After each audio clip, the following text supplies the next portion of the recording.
제가 어릴 적 TV 광고 카피라이트 중에 아직도 기억나는 말이 이런 광고입니다.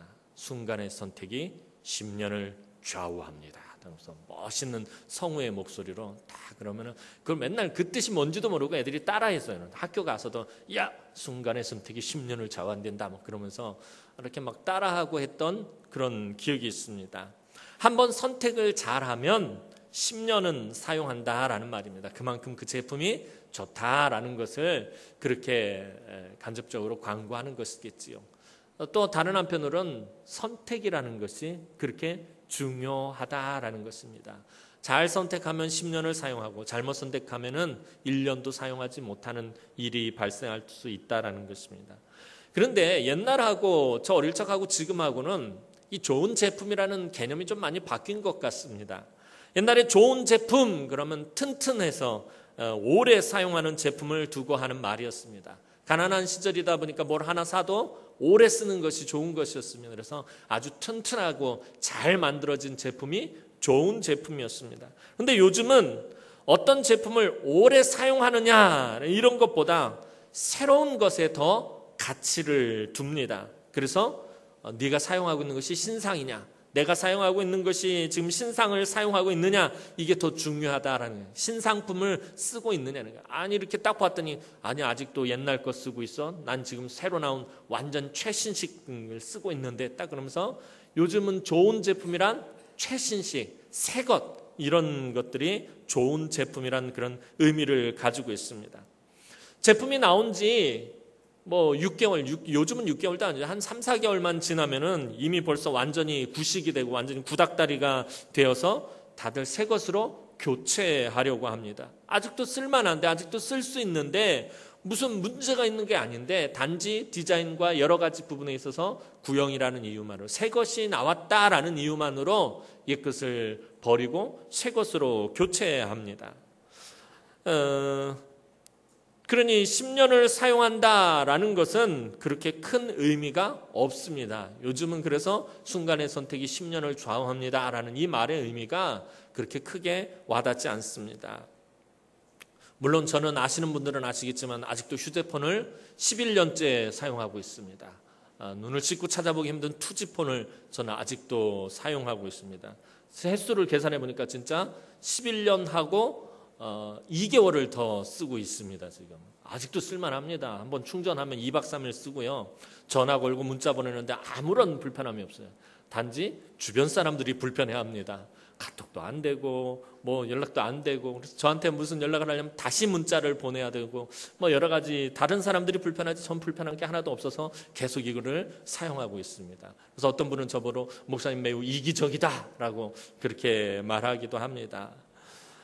한번 선택을 잘했더니 이렇게 11년째 저는 사용하고 있습니다. 물론 지금 드리려고 하는 말씀은 제가 뭐 이거를 11년째 사용한다, 오래 쓰는 게 좋다 이걸 말씀드리려고 하는 것이 아니라 선택이 그만큼 중요하다라는 거예요. 오늘날은 이 선택이라는 의미가 좀 많이 퇴색해버린 것 같아요. 이 선택은 예전이나 오늘날이나 또 앞으로도 매우 중요한 것입니다. 전에도 말씀드렸던 것처럼 우리는 늘 선택의 연속이라는 삶 속에서 살아가기 때문입니다. 오늘 아침에 눈을 떠서 이곳에 나올 때까지 여러분들은 아마 수많은 선택을 하면서 이곳에 나왔을 것입니다. 또 살아가면서도 늘 그럽니다. 어떤 제품을 사용할 것인가, 또 어떤 것을 먹을 것인가, 또 어떤 옷을 입을 것인가 늘 선택해야 합니다. 그런데 정말 중요한 것은 우리가 인생에서 정말 중요한 시점에 무엇을 선택하느냐에 따라서 우리 인생 전체가 변할 수 있는 선택이 반드시 있다라는 것입니다. 그런 선택을 해야 할 때가 인생에서 반드시 한두 번쯤은 찾아온다라는 것입니다. 우리의 삶 속에서 무엇을 먹고 마시고 어떻게 사느냐 이 문제가 아니라 내 인생 전체가 변화될, 내 인생 전체가 완전히 뿌리까지 송두리째 뽑혀서 완전히 뒤바뀌어질 그런 선택을 해야 될 때가 인생에서 반드시 한두 번은 찾아온다라는 것입니다. 그래서 선택이 중요한 것입니다. 오늘 본문에 등장하는 여호수아는 참된 결단의 사람이었습니다. 그가 이스라엘의 지도자로서 가나안을 정복하며 성공하는 삶을 살 수 있었던 것은 그가 정말 중요한 것을 선택했기 때문이었습니다. 여호수아가 선택한 삶이 무엇인지 잠시 살펴보며 오늘 은혜를 나누기를 소원합니다. 성경은 창세기에서부터 시작해서 사람이 무엇을 선택했으며 또 그 결과는 어떠했는지를 계속해서 끊임없이 보여주고 있습니다. 육체의 유혹을 물리치며 감옥에 갇히기를 선택한 요셉, 또 바로의 공주의 아들이 되기를 거절하고 하나님의 백성들과 함께 고난당하기를 선택한 모세, 믿음으로 여리고를 포기하고 이스라엘을 선택한 여리고성의 기생 라합, 인간적인 평안함을 포기하고 불쌍한 시어머니를 선택한 룻, 결정적인 순간에 지혜를 선택한 솔로몬, 왕의 진미 대신 채식을 선택한 다니엘과 세 친구들, 이들 말고도 수많은 믿음의 사람들이 하나님 앞에서 올바른 믿음의 선택을 함으로 하나님의 은총을 누리게 되었습니다. 올바른 믿음의 선택을 했을 때 그 결과는 어떠한지에 대해서 성경은 분명히 이야기하고 있습니다. 또 성경은 이렇게 좋은 선택에 대해서만 말하는 것이 아니라 잘못된 선택으로 그 끝이 아름답지 못한 사람들의 이야기도 함께 계속해서 기록하고 있습니다. 하나님의 명령을 어기고 금지된 선택을 한 아담과 하와, 죄를 다스리지 못하고 동생을 죽이는 선택을 한 가인, 장자의 명분보다 팥죽을 선택한 에서, 또 욕심에 눈이 멀어서 물질을 선택한 아간, 여인의 달콤함을 선택한 삼손, 또 불순종을 선택한 사울왕, 이 외에도 수많은 불순종의 사람들이 잘못된 선택을 함으로 인생을 망치게 되었습니다. 이런 이야기들이 성경에는 굉장히 많이 기록되어 있다라는 것입니다. 선택이란 사실 참으로 힘든 것입니다. 저 아마 이 자리에 계신 여러분들도 마찬가지일 거예요. 선택한다는 게 쉬운 일이 아닙니다. 가장 선택하기 어려운 게 뭡니까? 제가 전에도 말씀드렸지만 뭐 먹을까? 제일 선택하기 어려운 질문입니다. 우리 집에서도 그래요. 항상 애들한테 야, 아빠가 오랜만에 맛있는 거 사줄게. 뭐 먹을래? 그러면은 우리 딸년이 약간 그 선택 장애가 있는 것 같아요. 이게 선택을 잘 못해요. 짜장면 먹을래? 짬뽕 먹을래? 그러면 그 사이에서 고민을 거듭합니다. 그리고 끝내 선택을 못하고 그냥 짜장면 먹어. 그러면 짜장면 먹어요. 왜 선택을 못하고, 그거 말고도 우리가 뭐 먹을래 말고도 그거 외에도 여러 가지 부분에서 선택을 잘 못합니다. 그 선택을 잘 못하는 이유가 무엇입니까? 어떤 결과가 나올지 아무도 모르기 때문입니다. 그래서 선택이 어려운 거고 선택이 쉽지가 않은 것입니다. 아니, 짜장면을 먹을까 짜장면을 먹었다, 짜장면을 딱 골라서 먹었는데 짬뽕을 선택해서 먹었어요. 야, 오늘 짬뽕 진짜 맛있다 그러면 괜히 짜장면 먹었다는 거예요. 결과가 달라지기 때문에. 무엇을 선택했느냐에 따라서 그 결과가 어떤 결과가 나올지 모르기 때문에 선택이 힘이 든 거고 어려운 것입니다. 그러나 오늘 성경은 잘된 선택과 잘못된 선택을 계속해서 보여줌으로써 우리가 어떤 선택을 해야 할지 이미 가이드라인을 보여주고 있습니다. 가장 중요한 것은 믿음의 선택입니다. 오늘 본문의 여호수아는 믿음의 선택을 분명히 한 사람이었습니다. 인생을 살면서 크고 작은 선택의 기로에 설 때마다 하나님 편에 서서 선택한 사람이 여호수아였습니다. 여호수아서 5장을 보면 이제 요단강을 이스라엘 백성들이 여호수아의 지휘로 건너고 여리고를 공격해야 할 시점에 이 여호수아가 매우 긴장하고 두려워하는 모습을 보게 됩니다. 지금까지는 능력의 종 모세가 엄청난 능력으로 이스라엘 백성들을 가나안 입구까지 인도했습니다. 참 옆에서 모세 옆에서 수종을 들면서 이 여호수아가 본 것이 무엇입니까? 지난 40년 동안 참 말도 지지리도 안 듣고 속을 박박 썩이던 그 이스라엘 백성들을 모세가 참 잘 참고 인내함, 그 온유함으로 잘 이끌어왔구나. 그런데 이제 그 백성들을 내가 이끌고 이 가나안 땅을 정복해야 한다라고 생각을 하니 아마 두려운 마음이 앞섰을 것입니다. 자기랑 모세를 비교해봐도 자기는 모세 턱없이 모자란 것이에요. 이런 내가 과연 이스라엘 백성들을 잘 이끌 수 있을까? 많이 두렵고 많이 걱정이 됐을 것입니다. 근데 그때 여호수아는 하나님의 군대 대장을 만나게 됩니다. 하나님께서 군대 대장을 여호수아에게 보내셨던 것입니다. 그리고 두려워 떨던 이 여호수아는 하나님의 군대 대장에게 너는 적군의 편이냐 아니면 내 편이냐 하면서 누구의 편인지를 묻습니다.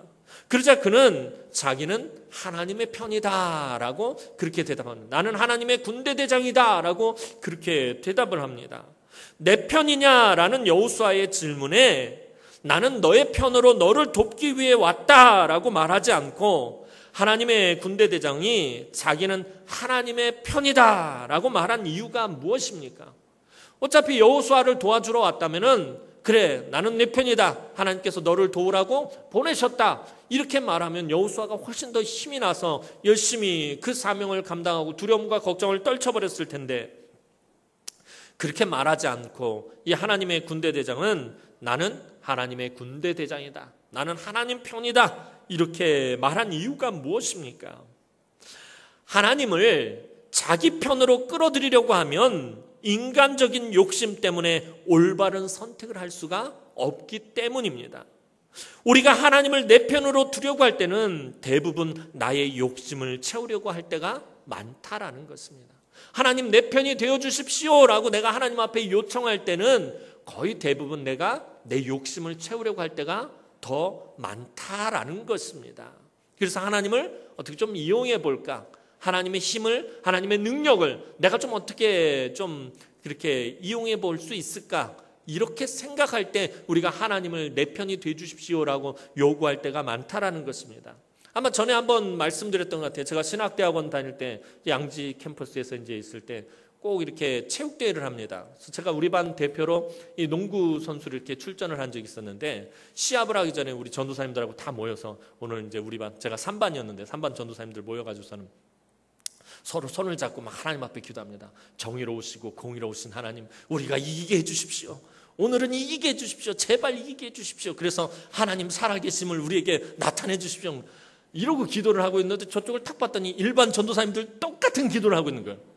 하나님 우리 편이 되어주십시오. 우리 반의 편이 되어주셔서 저 3반을 물리치게 해주십시오. 그래서 하나님의 정의가 살아있음을 보여주. 우리는 완전히 악당이야. 근데 그러면서 깨달은 게 그거예요. 참 정말 어리석은 기도를 우리가 하고 있었구나. 하나님 도대체 누구 편이 되어줘야 되는 거예요? 3반 편이 되어야 됩니까? 1반 편이 되어야 됩니까? 우리 반 편이 되어주시면 1반은 완전히 악당이 되는 거고 1반 편이 되어주면 하나님은 완전히 정의롭지 못한 하나님이 되어버리는 것입니다. 그렇죠? 얼마나 이게 어리석은 기도입니까? 그러니까 오늘 여호수아가 하나님의 군대 대장에게 말한 게 이거나 똑같은 것이에요. 그랬더니 하나님의 군대 대장이 하는 말이 나는 하나님 편이다. 모세가 시내산에서 하나님의 말씀을 받았고 내려올 때 백성들이 방종하여서 금송아지를 섬기는 모습을 보고 분노한 모세가 백성들 가운데서 외칩니다. 너희 가운데 여호와의 편에 설 자 누구냐? 여호와의 편에 설 자는 내 앞에 서라라고 말했을 때 그때 하나님 앞에서 방종하지 않고 정결함을 지켰던 지파가 레위 자손이었습니다. 레위 자손이 모세 앞에 섬으로 인해서 그 레위 자손은 하나님과 평화의 언약을 맺고 영원토록 제사장 직분을 감당하는 하나님을 기업으로 삼는 그런 복을 받게 되었다는 거예요. 중요한 것은 하나님이 내 편이 되게 만드는 것이 아니라 내가 하나님 편에 서야 된다는 것입니다. 여러분들이 하나님 편에 서야 된다는 거예요. 하나님을 내 편으로 끌어오면은 싸움밖에 할 수가 없어요. 그렇잖아요. 예를 들면 아무개 집사님하고 또 다른 집사님하고 싸움이 붙었어요. 근데 서로 하나님 내 편이 되어 주십시오. 아까 우리 그 전도사님들하고 똑같은 그런 기도를 하고 있다면 하나님 어떻게 하시냐? 내가 하나님 편에 서야지 분명히 무엇이 잘된 것이고 무엇이 잘못된 것인지 알 수가 있다는 거예요. 올바른 선택을 하려면 올바른 믿음의 선택을 하려면 내가 반드시 하나님 편에 서 있어야 된다라는 것입니다. 오늘 여호수아가 그것을 말하는 것입니다. 우리가 하나님 편에 서서 하나님 말씀에 귀를 기울여야 올바른 믿음의 선택을 할 수 있습니다. 그래서 여호수아는 이 여호수아 5장을 보면 내 주여 종에게 무슨 말씀을 하려 하시나이까 라고 말하며 하나님의 말씀을 따릅니다. 조금 전까지만 해도 누구 편이냐고 내 편이 돼달라고 말했던 이 여호수아가 이제 하나님 편에 서서 어떻게 합니까? 하나님 나에게 무슨 말씀을 하시려고 하십니까? 내가 그 말씀에 따르겠습니다 라고 그렇게 대답을 합니다. 그리고 여호수아가 하나님 편에 섰을 때 그는 여리고성 함락할 방법을 하나님의 군대 대장에게 듣고 결국에는 가나안 최고의 난공불락의 성인 여리고성을 함락하고 점령하게 됩니다. 그리고 자신의 인생을 마무리하면서 여호수아는 이 점을 오늘 본문에서 다시 한번 강조합니다. 14절 말씀 보면 그러므로 이제는 여호와를 경외하며 온전함과 진실함으로 그를 섬기라. 너희의 조상들이 강 저쪽과 애굽에서 섬기던 신들을 치워버리고 여호와만 섬기라. 여호수아처럼 선택의 가장 중요한 요소는 하나님 편에 서는 것입니다. 내가 하나님 편에 서 있느냐, 하나님을 대적하고 있느냐, 이것이 가장 중요한 것입니다. 어떤 때 내가 정말 믿음으로 열심히 하는 것 같은데 나중에 알고 봤더니 내가 하나님을 대적하고 있었을 때가 있다라는 것입니다. 난 나름대로 열심히 신앙생활 했는데, 열심히 충성하고 열심히 봉사하고 열심히 헌신했는데 알고 봤더니 내가 하나님을 대적하고 있었던 거죠. 하나님 편에 서 있지 못했던 것입니다. 왜냐하면 내 생각대로, 내 마음대로, 내 고집대로, 내 욕심대로 헌신하고 섬기면은 그것은 하나님 편에 서 있는 것이 아닌 것입니다. 선택의 가장 중요한 요소는 내가 하나님 편에 서 있느냐 그렇지 않느냐라는 것입니다. 오늘 여호와만 섬겨라 라는 것은 철저하게 하나님 편에 서라는 것입니다. 그리고 그 하나님 편에서 믿음의 결단을 내리라는 것입니다. 그러면 하나님이 갈 길을 반드시 인도해 주신다라는 것을 오늘 여호수아는 우리들에게 말하고 있습니다. 여호수아는 하나님의 편에서 선택이 분명한 사람이었습니다. 15절 말씀 보면 만일 여호와를 섬기는 것이 너희에게 좋지 않게 보이거든 너희 조상들이 강 저쪽에서 섬기던 신들이든지 또는 너희가 거주하는 땅에 있는 아모리 족속의 신들이든지 너희가 섬길 자를 오늘 택하라. 오직 나와 내 집은 여호와를 섬기겠노라. 오늘 여호수아가 이렇게 말하고 있습니다. 여호수아는 초의 망설임도 없이 신앙의 선택이 분명했습니다. 나와 내 집은 여호와만 섬기겠다. 나와 내 집은, 나와 우리 가문은, 나와 내 자손들은 오직 하나님 편에만 서 있겠다라고 그렇게 말하고 있습니다. 우리의 삶은 지극히 작은 일부터 큰 일에 이르기까지 선택을 통해서 결정합니다. 특별히 우리 믿는 사람들은 지혜로운 선택, 복된 선택을 할 줄 알아야 합니다. 내가 해야 할 일과 내가 하지 말아야 할 일을 분명히 알아야 합니다. 교회에서 내가 해야 할 말과 하지 말아야 할 말을 분명히 깨달아야 합니다. 선과 악에 대해서 바른 선택을 내릴 수 있어야 합니다. 그러려면 내가 하나님 편에 서 있어야 한다는 것입니다. 이 점에 있어서 여호수아는 정말 분명한 사람이었습니다. 나와 내 집은 여호와를 섬기겠노라. 우리는 항상 하나님 편에서 선택해야 합니다. 인간적인 생각보다 하나님을 먼저 생각하고 손익을 계산하기보다 믿음을 먼저 생각하며 선택의 기준을 삼아야 한다라는 것입니다. 이것이 과연 하나님 기뻐하실 일인지, 이것이 정말 하나님 뜻에 맞는 것인지, 내 생각, 내 고집, 내 경험, 내 주장 내려놓고 먼저 하나님의 뜻을 구해야 합니다. 이것이 나에게 손해가 될 것인가 이익이 될 것인가를 따지기보다 믿음을 먼저 생각하며 선택의 기준을 삼아야 합니다. 그때에 하나님이 기뻐하시는 결과가 나오게 되는 것입니다. 하나님 편에 서서 선택을 하면 사람이 기뻐하는 결과가 나오는 것이 아니라 하나님이 기뻐하시는 결과가 나온다라는 것입니다. 때때로 우리는 사람을 기쁘게 하기 위해서 선택을 할 때가 있습니다. 다른 사람에게 잘 보이기 위해서, 다른 사람에게 칭찬받기 위해서, 다른 사람들에게 인정받기 위해서 선택을 할 때가 있다라는 것입니다. 그러면 다른 사람들을 기쁘게 하고 다른 사람들에게 칭찬을 받을지 몰라도 하나님을 기쁘시게 할 수는 없다라는 것입니다. 물론 다른 사람들에게 칭찬받고 또 같은 교회 안에서 성도들에게 인정받는 건 중요합니다. 그러나 그 이전에 내가 하나님 앞에서 인정받는 것이 더 중요하다라는 것입니다. 내가 하나님 편에 서서 하나님을 기뻐하시는 결과들을 도출해내는 것이 더 중요하다라는 것입니다. 그리고 성도들에게 인정받고 그리고 성도들에게 칭찬받는 것, 이렇게 되어야 한다라는 것입니다. 또 독불장군처럼 하나님만 기쁘시게 한다고 성도들을 무시하고 성도들을 외면하는 것이 아니라 성도들에게 인정받고 성도들에게 칭찬받는 거 매우 중요하다는 거예요. 왜요? 늘 말씀드리잖아요. 우리의 착한 행실을 통하여 다른 사람들이 하나님께 영광을 돌리게 해야 할 그런 의무와 책임이 저와 여러분들에게 있기 때문입니다. 늘 선을 행해야 된다라는 것입니다. 우리가 알거니와 사랑하는 자들, 곧 그의 뜻대로 부르심을 받은 자들에게는 모든 것이 합력하여 선을 이루느니라 라고 사도 바울 분명히 말하고 있다라는 것입니다. 우리가 우선적으로 하나님을 기쁘시게 하는 결과를 이끌어내야 되고 그 다음에 우리가 성도들을 기쁘게 하는 결과들을 또한 아울러 이끌어내야 된다라는 것입니다. 그러려면 저와 여러분들이 철저하게 하나님 편에 서서 하나님의 말씀대로 하나님의 뜻대로 선택해야 한다라는 것입니다. 그러면 하나님 편에 서서 하나님이 기뻐하시는 선택을 하려면 어찌해야 하는 것입니까? 우리가 하나님 편에 서서 그럼 하나님 기뻐하시는 결과들을 이끌어내려면 어떻게 해야 하는 것입니까? 그래서 우리가 무엇을 해야 하는 것입니까?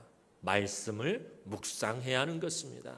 그래서 작년 올해 계속 거듭해서 여러분들에게 말씀을 강조하는 이유가 여기 있는 것입니다. 작년에는 제가 말씀과 기도의 주춧돌을 놓자라고 말씀드렸고 올해는 말씀과 기도의 능력을 체험하자라고 계속해서 여러분들에게 강조하고 있습니다. 말씀을 묵상해야 합니다. 하나님의 말씀을 묵상하지 않으면 하나님의 편에 선다는 것이 무엇인지, 하나님을 기쁘시게 한다는 것이 무엇인지 아예 알 수가 없다라는 것입니다. 이 모든 것을 하나님은 기록된 말씀으로 우리에게 알려주시기 때문입니다. 시편 119편 105절 말씀, 주의 말씀은 내 발의 등이요 내 길의 빛입니다. 주의 말씀은 어두운 가운데서 내 발의 등이라는 것입니다. 어디로 가야 할지, 어디가 길인지 알려주신다라는 것입니다. 내가 무엇을 선택해야 할지, 내 인생의 방향성을 어떻게 잡고 내 인생을 살아가야 할지 주의 말씀이 알려주신다라는 것입니다. 하나님의 말씀은 우리가 무엇을 선택하고 어디로 가야 할지 그 선택의 방향성을 분명히 알려주신다라는 거예요. 그래서 아까 처음에 말씀드렸던 것처럼 성경이 끊임없이 우리에게 계속해서 들려주시는 이야기가 무엇입니까? 좋은 선택을 하고 좋은 결과를 얻는, 옳지 않은 선택을 하고 그동안 아름답지 못한 결과를 맺은 사람들에 대한 이야기를 끊임없이 우리에게 보여준다는 것은 너희가 선택을 어떻게 해야 할지 성경은 우리에게 분명히 그 방향성을 알려주고 있다라는 것입니다. 또 한 가지, 하나님 편에 서서 올바른 선택을 하려면 버릴 것은 분명히 버려야 한다라는 것입니다. 저는 이렇게 습관적으로 잘 버리지 못하는 스타일입니다. 이렇게 정이 한번 딱 들면 잘 버리지 못해요. 우리 집사람은 참 잘 버려요. 그래서 되게 깔끔하고 깨끗해요. 그래서 집에 들어가면 정리정돈이 잘 돼 있어서 저하고 잘 맞아요. 왜냐면 전 잘 안 버리고 막 바리바리 쌓아놓으면 우리 집사람 갖다 버리면 전 나가서 다시 주워다 놓고, 둘 다 버리지 못하면 집안이 엉망이 되고요. 둘 다 버리면 집안이 남아나는 것이 없습니다. 근데 제가 잘 이렇게 버리질 못해요. 그래서 집사람도 그러고 저희 어머니도 그래요. 뭘 이렇게 못 버리냐고 그러는 거야. 아유, 그럼 사랑하는 마누라 네가 버리듯이 그냥 확확 버리면 되겠냐고. 내가 이렇게 잘 안 버리니까 나 마누라도 잘 안 버리는 거라고 다 그렇게 말합니다. 말 되죠? 하여튼 제가 이렇게 잘 버리지 못하는데 요즘 들어서 생각하는 게 뭐냐면 버려야 할 것들은 버려야겠구나라는 이 생각을 하게 됩니다.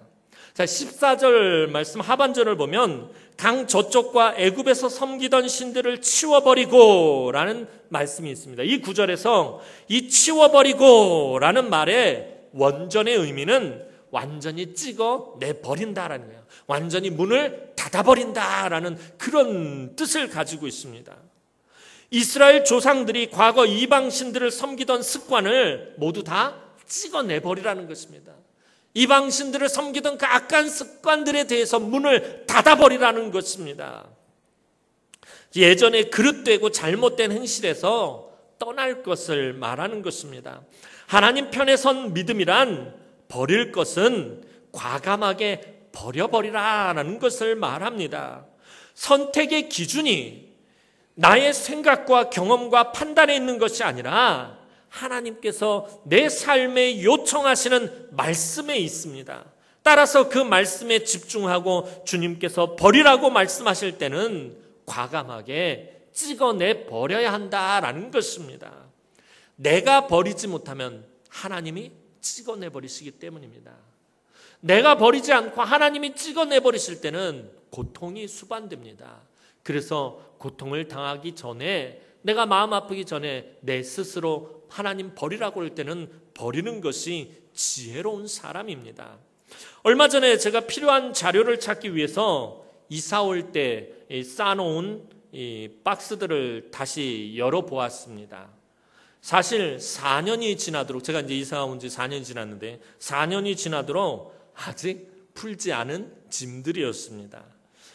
그동안 사역한 교회에서 사용했던 여러 가지 물품과 잡동사니들이 그냥 몇 박스 가득히 잔뜩 쌓여 있었습니다. 이렇게 이것저것 이렇게 뒤지면서 찾다 보니까 이 수련회 때마다 받은 목걸이 이름표만 10개가 넘게 있더라고요. 또 수련회 때 사용했던 것들뿐만 아니라 사역했던 교회들에서 사용했던 뭐 이런 물건 저런 물건들이 막 잔뜩 들어 있었습니다. 심지어 보고서 제가 깜짝 놀랐던 게 흑백 전자사전도 있었고요, GPS라는 것도 있었고요. 제가 깜짝 놀란 거 삐삐도 있더라고요. 예전에 대학 다닐 때 사용했던 삐삐가 아직도 그 박스 안에 담겨져 있는 것이었습니다. 어떤 물건들을 박스에 넣고 1, 2년이 지나면 그 안에 무엇이 있는지 기억도 못하게 됩니다. 그렇잖아요. 여러분들 막 바리바리 집안에 가면 아마 쌓아놓은 것들이 있을 거예요. 심지어 아마 우리 권사님들 가운데 시집 올 때 쌓아온 것들 아직도 잘 쟁여놓은 것들 아마 있을 것입니다. 아마 30년 전, 40년 전 시집 올 때 사왔던 그 사기 그릇 아직도 이빨 나간 거 그거 아직도 들고 계신 분들 분명히 있을 것입니다. 이거 물건들을 박스에 넣고 그냥 테이핑 딱 해버리고 한 1, 2년 지나면 그 이 안에 뭐가 들어있는지 그냥 잊어버리게 됩니다. 무슨 말씀을 드리냐고 하면은 그 안에 넣고 몇 년이 지나면 사실 그 속에 있는 물건들은 쓰레기나 마찬가지다라는 것입니다. 아무짝에도 쓸모없는 것들이 되어버리는 것입니다. 그 안에다 넣고 테이핑을 하는 순간 그거는 쓸모없는 것이 되어버리는 것입니다. 그런데 버리지 못하는 이유가 무엇입니까? 저도 그래서 막 이렇게 다 꺼내놓고서는 다 펼쳐놓은 다음에 야, 이걸 내가 아직도 가지고 있냐, 이거 이사 올 때 버렸어야 되는데 그러면서 왜 이걸 못 버렸을까 하고 가만히 생각해 보니까 이거 좀 더 쓸 수 있을 것 같은데 왠지 버리기 아깝다. 아, 이거 정들었는데, 이거 내 손때 묻은 건데, 그러면서 이 버리지 못한 그 생각 때문에 버리지 못하고 계속 이사할 때마다 박스에다 이 박스에다 넣었다가 다시 옮겨서 저 박스에다 넣었다 계속 그러면서 또 다른 물건들이 쌓이고 쌓이면서 그런 박스들이 몇 개가 늘어난 것입니다.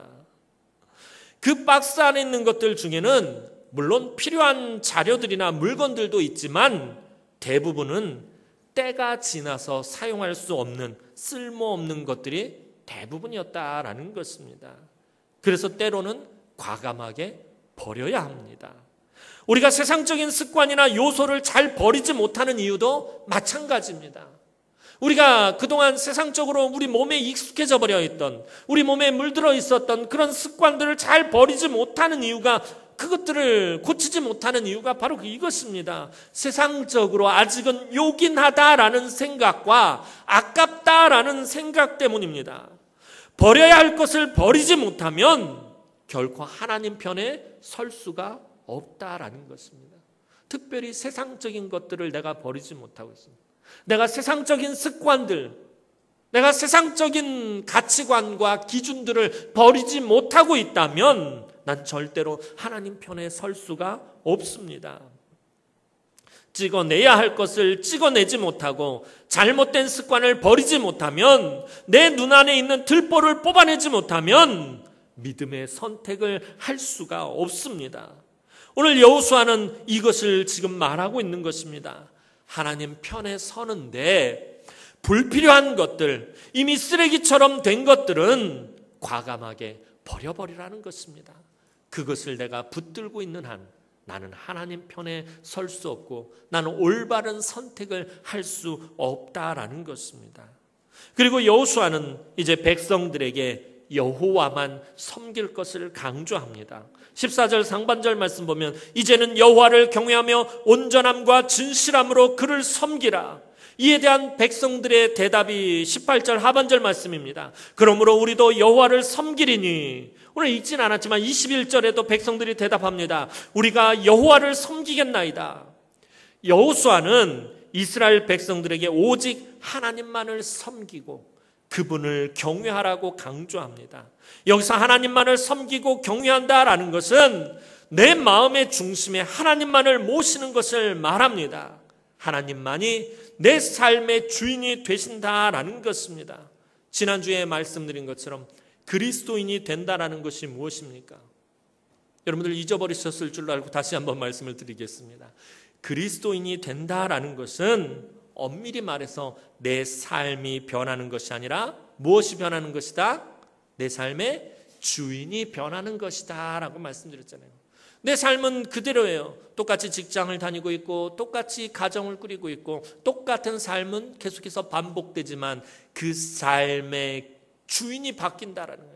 이전에는 내가 내 삶의 주인이었어요. 그래서 내 마음대로, 내 생각대로, 내 뜻대로, 내 고집대로 살았지만 내가 그리스도인 되면, 내가 예수를 구주로 영접해서 그리스도인이 되었다면 이제부터는 내 삶의 주인은 예수 그리스도라는 거예요. 하나님이 내 삶의 주인이 되신다라는 것입니다. 그것이 그리스도인이 된다라는 것입니다.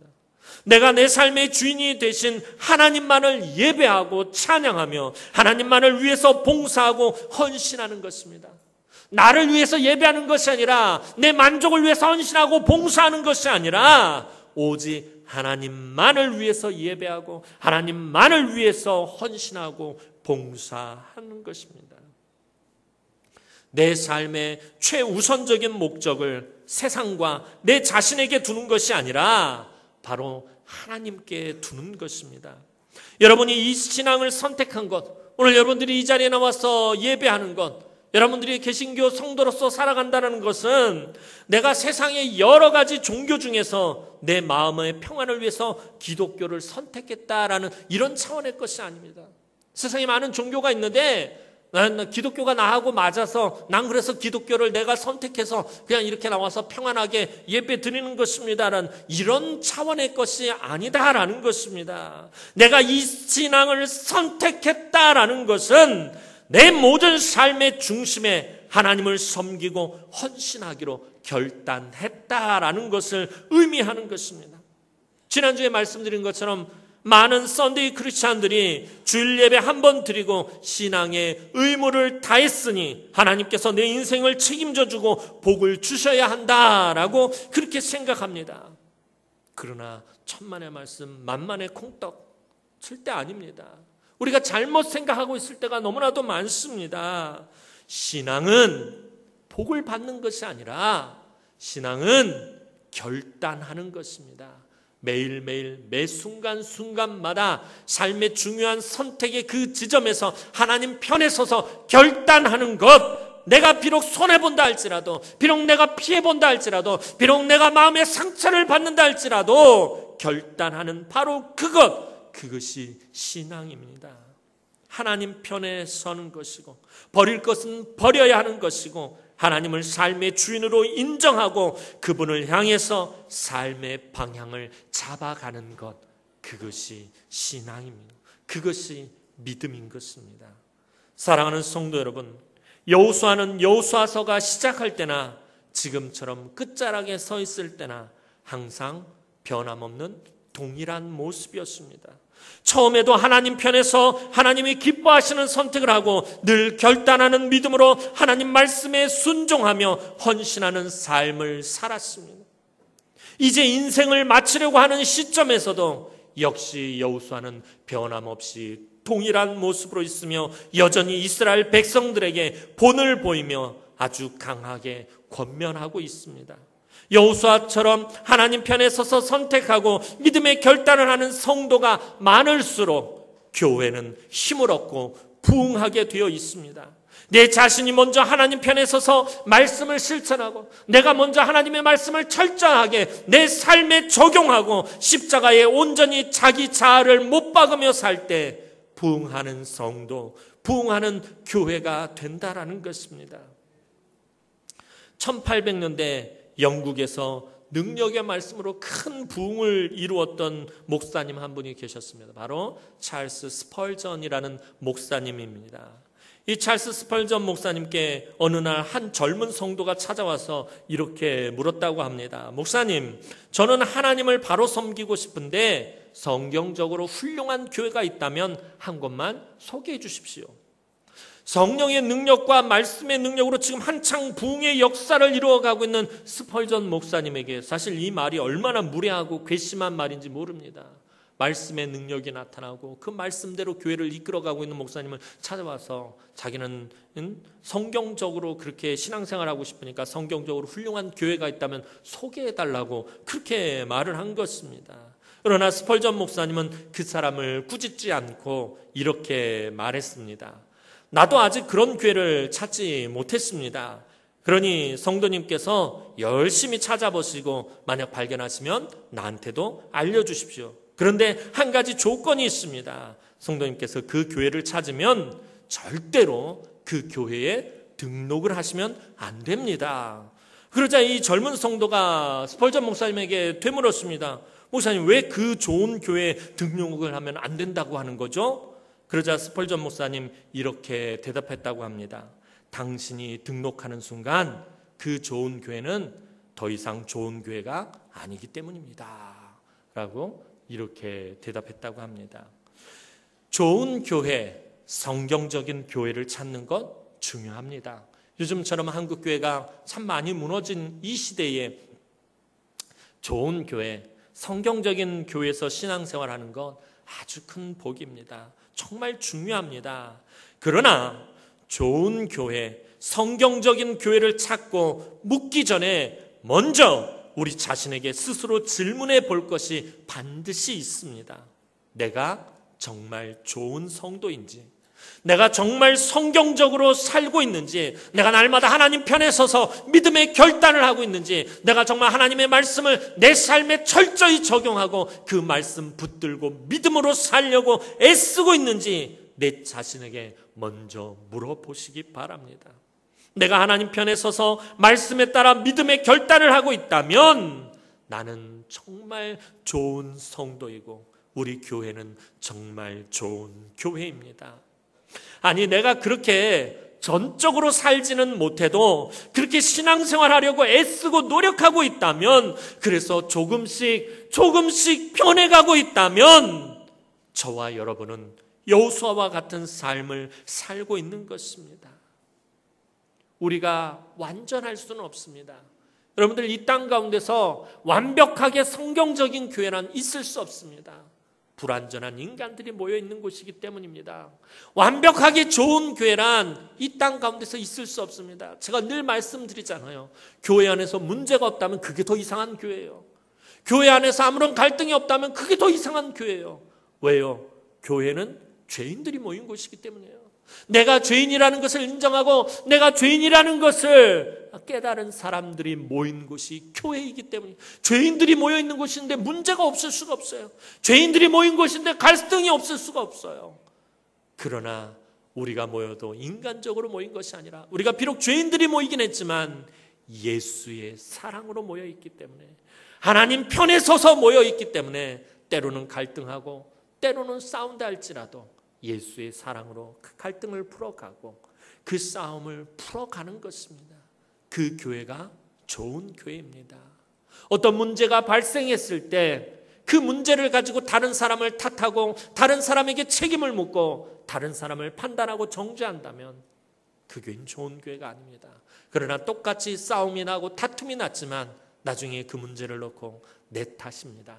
내가 성숙하지 못해서, 내가 실수했습니다, 내 잘못입니다 라고 말하는 교회가 있다면 그 교회가 좋은 교회이고 그 교회가 성경적인 교회이고 그 교회가 부흥하는 교회다라는 것입니다. 누누이 말씀드리지만 항상 하나님 편에 서서 내가 말씀으로 나를 쳐서 복종케 하고 그 말씀에 순종하는 것이 가장 중요하다라는 것입니다. 그렇게 살진 못하더라도 그렇게 살려고 조금씩 애쓰고 날마다 어떻게 해서든지 그렇게 좀 살아보려고, 내가 오늘 또 실패했어도 하나님 내가 오늘 또 실패했습니다, 그러나 내일은 또 그렇게 살아볼랍니다 그러면서 다시 시도하고 또 도전하고 또 하나님 편에 서려고 또 믿음대로 살려고 몸부림치면서 조금씩 변해가고 있다면 저와 여러분들은 이 세상에서 가장 좋은 성도이고 가장 성경적인 교회를 만들어가고 있는 것입니다. 오늘도 여호수아는 저와 여러분들에게 말합니다. 너희가 섬길 자를 오늘 택하라. 나와 내 집은 여호와를 섬기겠노라. 마지막으로 여호수아가 강조하고 있는 것이 무엇입니까? 지금 결단하라는 것입니다. 오늘 택하라.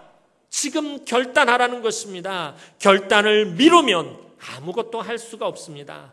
은혜 받았으면 은혜 받은 지금 결단해야 합니다. 감동 받았으면 감동받은 지금 결단해야 합니다. 내일로 미루고 다음 주로 미루고 다음 달로 미루고 다음 해로 미루면 아무것도 할 수가 없고 아무것도 변화되는 것이 없습니다. 사랑하는 성도 여러분, 오늘 여러분이 예배를 선택하고 이곳에 나와 있는 것 정말 잘한 선택입니다. 교회 여러 곳에서 오늘 여러분이 봉사하고 헌신하는 것 정말 귀한 선택입니다. 무엇보다도 예수 그리스도를 믿는 믿음을 선택한 것 가장 귀한 선택입니다. 여러분들의 인생에서 가장 귀한 선택, 예수 그리스도를 구주로 영접한 것, 여러분들 가장 귀한 선택입니다. 이렇게 귀하고 소중한 선택을 한 우리 사랑하는 남흥의 성도들이 이 선택이 무의미해지거나 헛된 일이 되지 않도록 여호수아처럼 끝까지 하나님 편에 서서 그 믿음을 지킴으로 여러분과 여러분의 자손들이 여호수아와 그의 집이 받은 축복과 은혜를 풍성하게 누리시기를 주님의 이름으로 축원합니다. 기도드리겠습니다. 사랑과 은혜가 많으신 아버지 하나님, 은혜와 사랑을 진심으로 감사를 드립니다. 오늘도 사랑하는 주의 귀한 우리 남흥의 귀한 성도들이 하나님 편에 서서 하나님 중심으로 선택하며 오늘도 예배를 선택하며 아버지 앞에 나와 싸우니 오늘 사랑하는 주의 귀한 성도들에게 하나님 하늘의 문을 여시고 하늘의 신령한 복과 하늘의 기름진 것과 하늘의 좋은 것으로 선대하여 주옵소서. 저들과 저들의 자손이 복을 받게 하여 주옵소서. 예수님의 이름으로 기도하옵나이다. 아멘.